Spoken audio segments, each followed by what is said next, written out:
J'ai pas vraiment grandi près de la côte. Et donc, je dirais que j'ai pas trop de souvenirs, en fait, avec l'océan.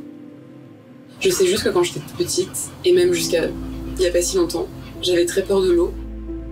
Pour moi, c'était un milieu un peu terrifiant, que je connaissais pas trop.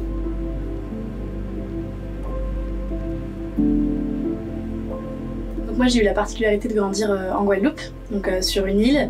Donc à chaque instant, tu vois la mer, tu as ce contact avec la mer, que ce soit le bruit, l'odeur, etc.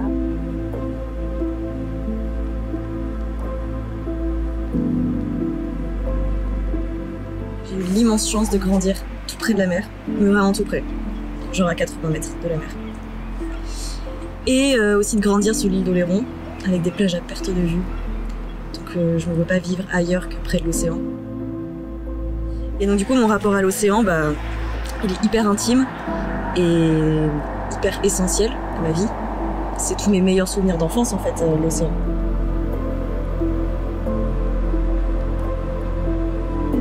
Tous les souvenirs que je peux avoir, ça va être des souvenirs où je suis sur la plage et où je sais pas, la marée me fait un peu peur parce que je sens que ça monte et j'ai aucun contrôle sur cet élément. Et ce que je pouvais lire sur cet environnement, c'était des choses qui me faisaient un peu peur, genre les courants, les tsunamis ou autres.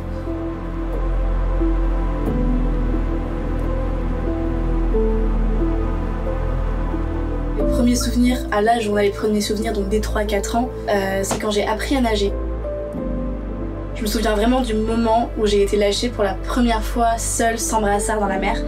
Et vraiment ce souvenir de pouvoir toute seule aller voir les tortues et nager toute seule sans l'accompagnement de quelqu'un. Je pense que je peux être dans n'importe quel état émotionnel. Quand je vais à la plage voir l'océan, je suis instantanément heureuse. Peu importe le temps qu'il fasse, peu importe la période de ma vie ou de l'année, c'est la thérapie.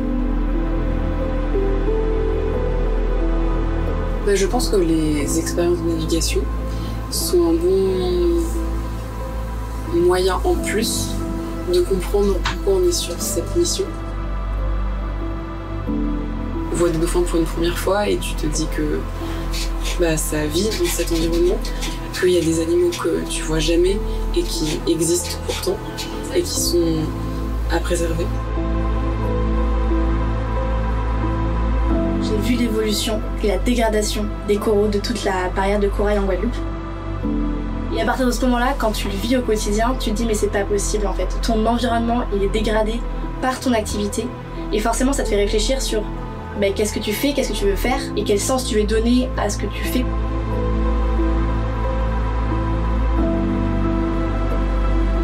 Les plages de l'île d'Oléron, elles sont très très chères et elles ont beaucoup changé ces dernières années. L'érosion, les plages elles deviennent de moins en moins grandes et puis les dunes elles s'affaissent. Et il y a des quantités de déchets vraiment affolantes que je trouve de plus en plus sur les plages. Même si moi je l'associe tout de suite à un bon souvenir d'enfance, de manière très rationnelle et pragmatique. Les océans c'est le premier puits de carbone de la planète. Si on ne prend pas soin, on ne pourra plus respirer en fait.